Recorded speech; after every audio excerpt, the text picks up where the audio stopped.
name is Wright, W-I-L-L-W-R-I-G-H-T, game designer, VA Maximum. So, this is The Sims 2.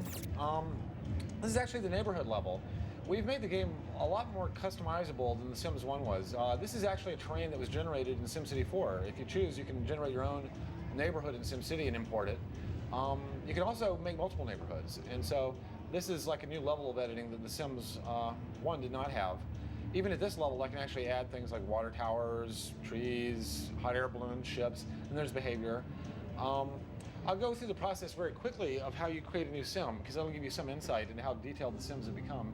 We're now dealing with a new 3D engine, but at the same time, we've really increased the depth of their personalities. They have long-term memories and aspirations. They can get to very extreme ranges of behavior.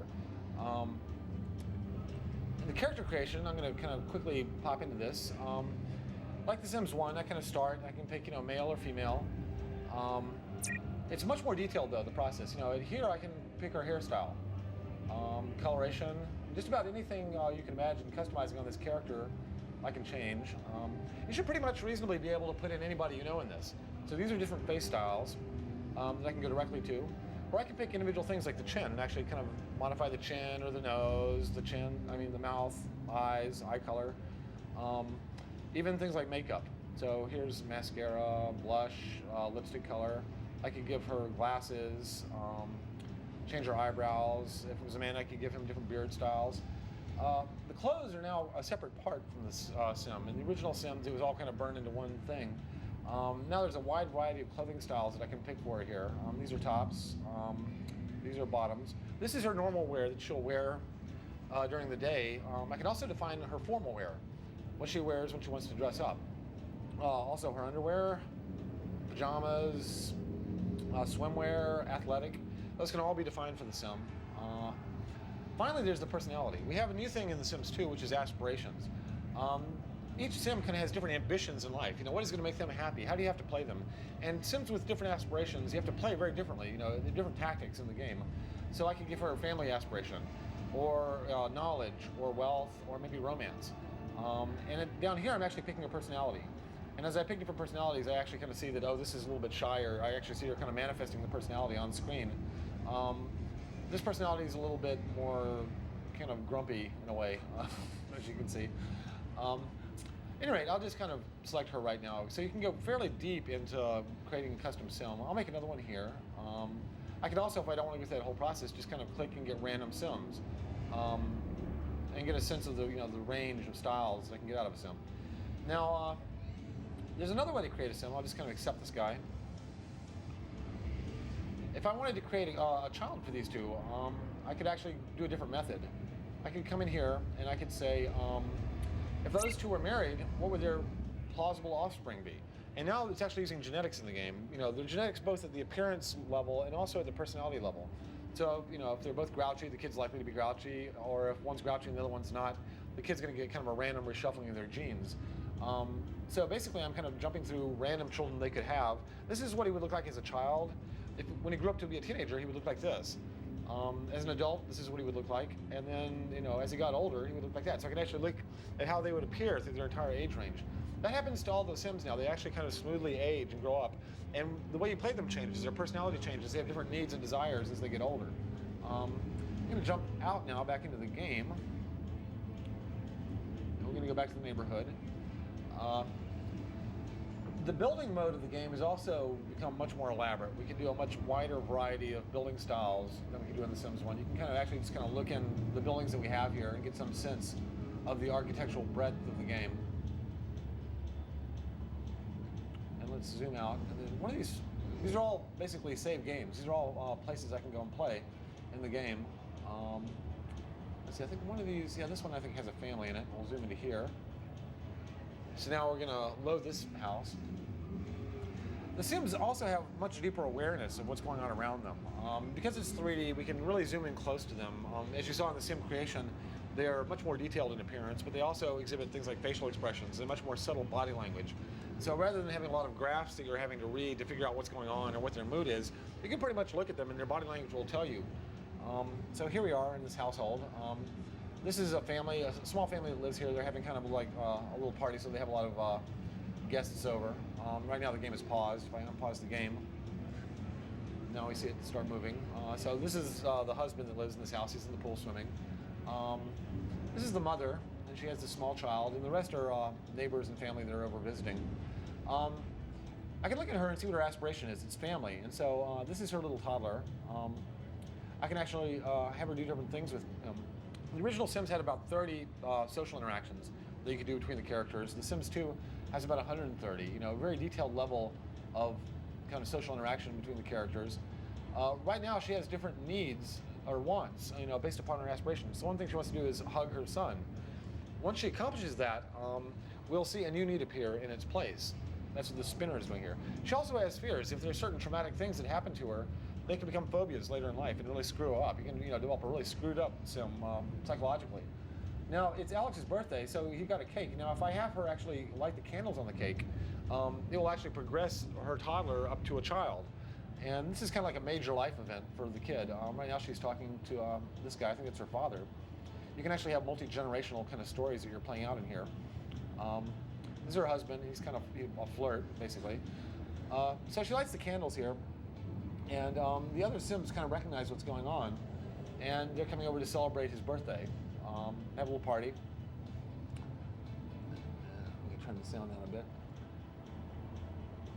Now this is a kind of significant event for him, and so he blows out the candles, and then he'll actually grow up to the next level.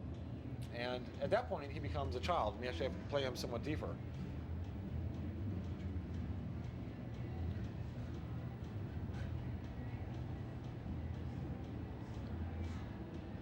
Now, as a child, I can kind of look at what his needs and wants are, and they're going to be very different than the adults. So I have to play them differently. So every stage of life is almost a different strategy. And the different personalities are different strategies. I can look at the husband, for instance. This is Don Baxter. His aspiration is romance. And so I can look at what his wants are. He wants to talk to Dina, who's one of the cute neighbor. Well, actually, he's talking to her right now, dancing. I'll have him chat with her a little bit. Right now they're dancing. Now, depending on how far he goes with this, his wife is likely to kind of notice if she's in the same room. Right now she's having a conversation with this guy over a birthday cake. But looks like they're hitting it off pretty well here. They're talking about trains or something. Or curvy roads. Curves, that's what they're talking about. So basically, there's a lot more depth to the personality of the Sim.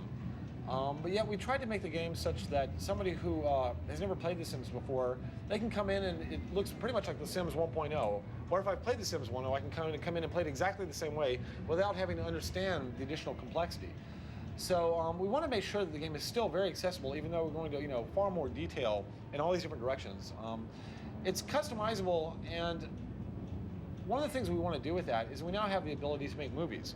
You can capture movies from within the game. There's a separate camera mode that gives me more of a cinematic camera that I can kind of fly around like a Quake cam and get different kind of zooms and pans and dolly shots. I can give you a quick example of a movie that was made in the game by by the producer, Lucy Bradshaw. There you go. So this is all captured in-game footage that you just play the game, turn on the movie mode, and this is a very simple story. It's about this kid with all the girlfriends he's had. It gives you some sense of the different situations, the different socials, And this, it was very, it took about an hour to make, just kind of doing this stuff in game, capturing it, putting it together. Now he's growing up to an adult.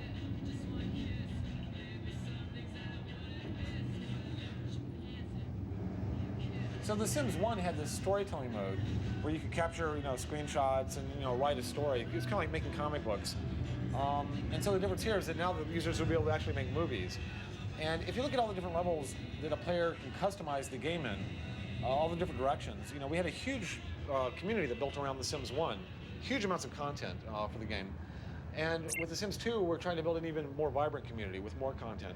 And so once we have all that content available, then you'll have a huge amount of resources, props and actors to bring in to make these movies. And then you'll be able to share these movies over the net. So I think people are going to think about this, somewhat differently, more like they're a director in a movie. At every level of the game, even down to like the build mode in buy mode. This is the buy mode. All the objects I can pick now, and I can even recolor them, to match styles. I can make collections. when players make custom objects, they can actually transparently appear in my interface without me leaving the game. So we're trying to make the player-to-player pollination of these objects more transparent. So almost any point of the game where we could let the players do more customization, we did. And any place we could make the Sims kind of exhibit deeper, more interesting behavior, we did. Let's see what's he doing now with her. Oh, they're dancing again. Let's have him flirt. This is probably not going to make his wife very happy. Yeah, now he's flirting with her. So his wife actually kind of is having like a little little breakdown here. Now, while she's sitting there having a breakdown, we can kind of look at her point of view. Let's see, here we are with her. She's going a little bonkers there. One of the things that actually happens is she has an imaginary therapist that appears. If I select another person, you don't see him. The only person that can see this guy is her. So if I select her, he's visible, but if I select another character, he's invisible. So they can have these neuroses that develop depending on how you play the game. And one thing that people really enjoy doing with the game, with The Sims, is exploring kind of the dark side or all the different failure states. And so we really went to a lot of trouble to add much deeper, more elaborate failure states all around The Sims 2. But that's generally it in a nutshell. We basically took what we thought players liked the most about The Sims 1 and tried to keep it exactly the same, and took the new areas where we thought we had the most opportunity to expand the game and really push that out, both in terms of the simulation and the graphics technology, and hopefully, we'll see just huge amounts of player creativity emerge from that, both in terms of custom objects and in terms of like the movies that they'll make with it. EA Games.